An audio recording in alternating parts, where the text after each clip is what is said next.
How to make Spotify playlist public. If you want to make your Spotify playlist public, first open up your Spotify app and you just have to make sure that you're logged into your account. As you can see, I'm already logged in.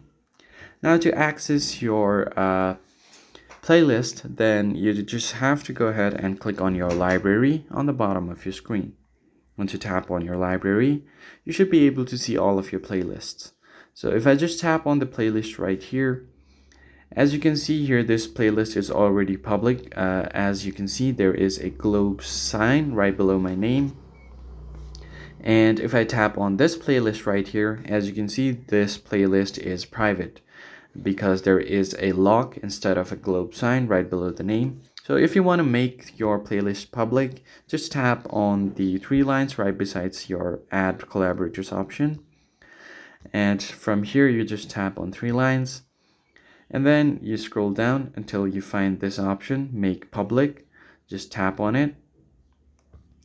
And now once you tap on this make public option, your playlist will now be public and anyone in the world can access it.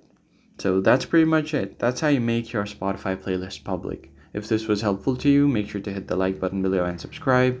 I'll catch you guys on the next one.